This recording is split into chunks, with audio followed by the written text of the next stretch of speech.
Assalamualaikum warahmatullahi wabarakatuh. Waalaikumsalam warahmatullahi wabarakatuh. Selamat siang semuanya. Siang, Bu. Apa kabarnya hari ini? Alhamdulillah baik. Alhamdulillah.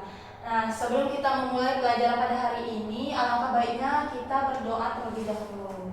Berdoa mulai.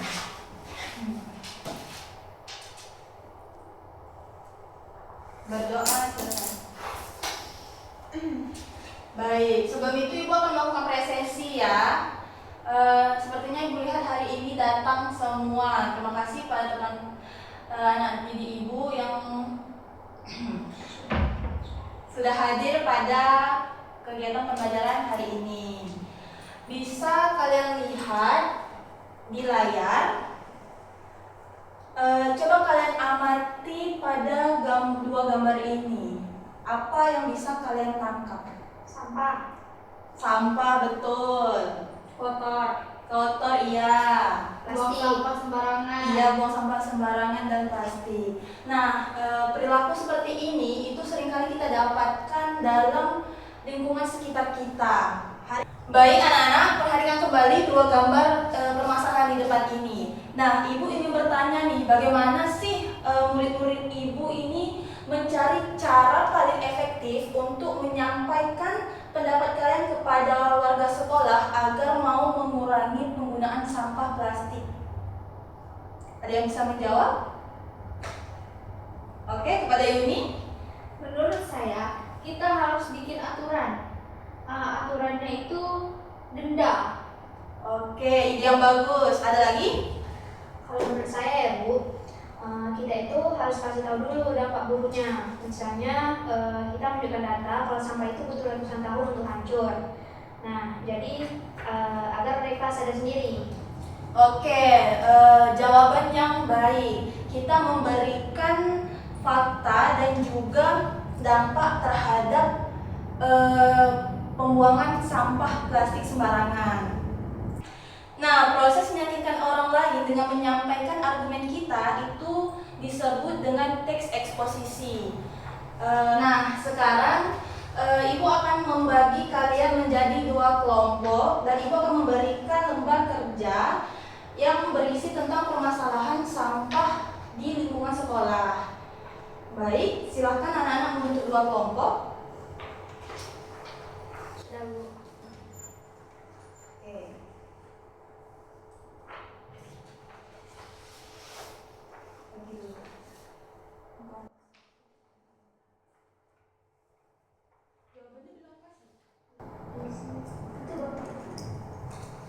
Nah, anak-anak, tugas kalian itu yang pertama, tentukan pendapat utama dari kelompok kalian mengenai masalah tersebut. Yang kedua itu, tuliskan minimal 2 alasan atau argumen yang mendukung. Dan yang ketiga itu, cari fakta-fakta yang objektif, yang terlihat jelas, yang terdapat pada LKPD. Silakan dikerjakan.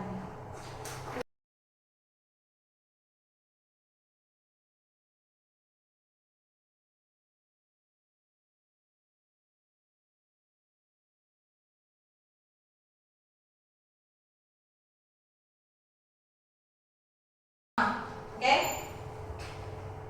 Baik anak-anak, waktu sesi diskusinya telah habis. Nah, Ibu akan bertanya nih mengenai jawaban kalian di LKPD itu.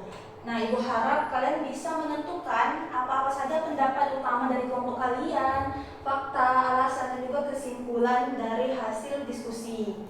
Nah, untuk pertanyaan pertama, bagian mana yang merupakan gagasan utama atau pendapat utama dari kelompok kalian? Untuk kelompok 1, silakan menjawab terlebih dahulu. Terdapat pada bagian B nomor 3, yaitu kondisi penumpukan sampah plastik di sekolah saat ini sudah berada dalam tahap yang mengkhawatirkan dan merugikan kenyamanan warga sekolah. Oleh karena itu, diperlukan tindakan tegas dan nyata dari pihak sekolah serta kesadaran mandiri dari seluruh siswa untuk mengatasinya. Baik, jawaban yang sangat bagus dari kelompok 1. Baik, selanjutnya jawaban dari kelompok 2. Menurut kelompok kami, penumpukan sampah ini terjadi bukan hanya karena jumlah sampahnya yang banyak, tetapi karena sistem pengelolaan sampah di sekolah yang belum berjalan dengan baik. Sekolah harus mulai menerapkan sanksi bagi pembuang sampah sembarangan dan menggalakkan program pemilahan sampah. Baik, terima kasih atas jawabannya dari kelompok 2. Selanjutnya, Ibu ada pertanyaan kedua. Bagian mana yang merupakan alasan-alasan pendukungnya? Silakan jabarkan menurut pendapat kelompok kalian. Yang menjadi alasan-alasan pendukung dari pendapat kalian tadi.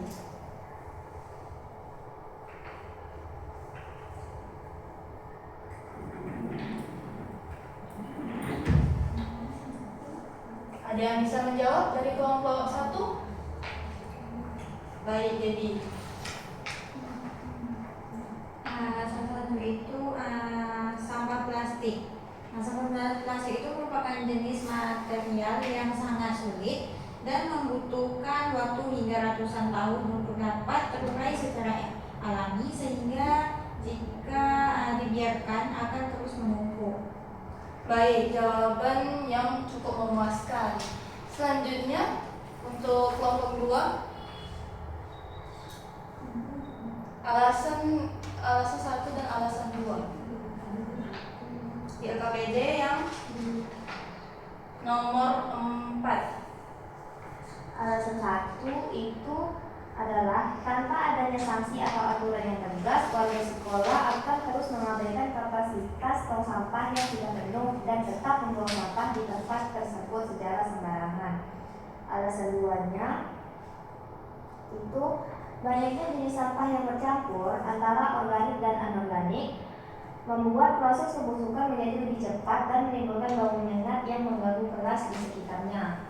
Baik, nah terima kasih atas jawabannya dari kelompok 2, cukup baik. Pertanyaan terakhir dari Ibu, bagian mana sih yang menjadi penegasan kembali atau kesimpulan dari pendapat dan juga alasan-alasan yang kalian jabarkan tadi? Kelompok 2 bisa menjawab? Menurut kelompok kami, Bu, kesimpulan itu mengatasi sampah plastik di sekolah memerlukan regulasi yang ketat dan fasilitas yang memadai. Sekolah perlu menyediakan tempat sampah terpisah antara organik dan anorganik, serta memperlakukan denda bagi yang melanggar agar tercipta disiplin lingkungan yang berkelanjutan bagi seluruh warga sekolah. Baik, terima kasih kepada kelompok 2. Sekarang giliran kelompok 1 untuk menyampaikan penegasan kembali dan juga kesimpulannya. Nah, kesimpulannya itu penumpukan sampah plastik di lingkungan sekolah adalah masalah serius yang harus segera ditangani. Seluruh warga sekolah harus bekerja sama melakukan aksi nyata seperti mengurangi penggunaan plastik sekali pakai, membawa botol air minum sendiri, dan mengadakan kegiatan gotong royong kebersihan berkala agar lingkungannya bersih. Baik, terima kasih. Bagus sekali analisisnya anak-anak Ibu.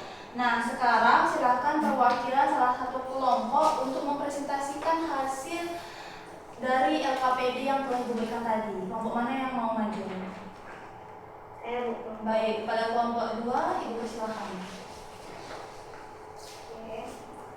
Halo teman-teman, perkenalkan kami dari kelompok 2 akan mempresentasikan hasil diskusi kami. Untuk permasalahan gambar yang terletak di LKPD ini, terjadi penumpukan sampah plastik yang tidak terurus di lingkungan sekolah. Nah, pendapat kami ini, kondisi ini merugikan kenyamanan belajar mengajar. Untuk alasan kami, yang pertama itu lingkungan menjadi kotor dan bau. Yang kedua itu sampah plastik sulit terurai.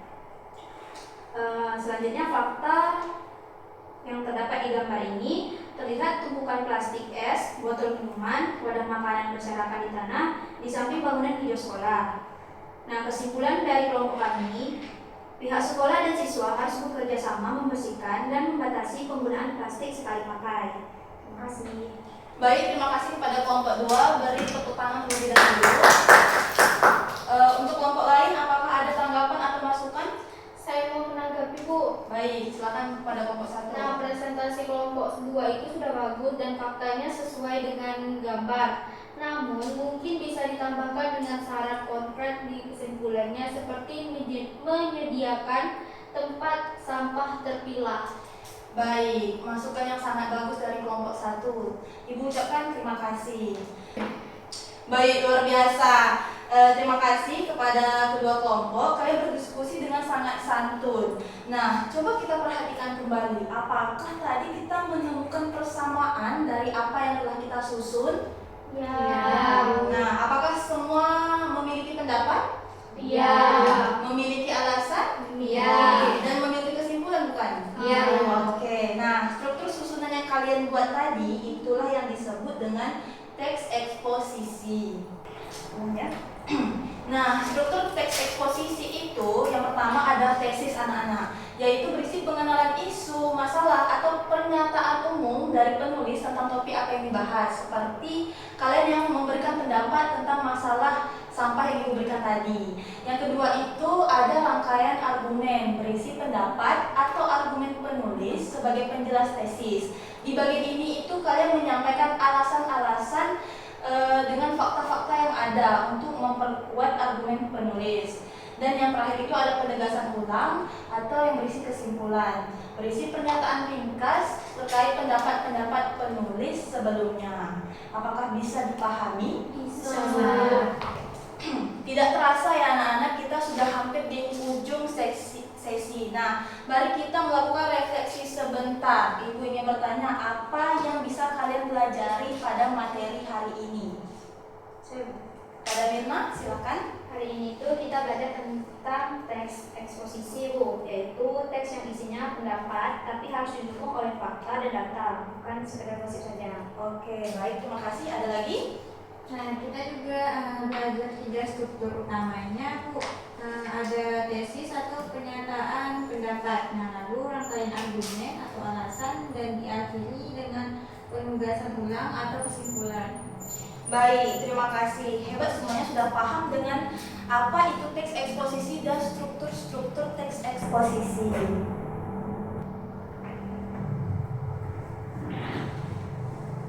Ibu berikan apresiasi setinggi-tingginya pada kelas hari ini, terutama kelompok yang sudah aktif berpresentasi dan menanggapi dengan kritis permasalahan sampah pada hari ini.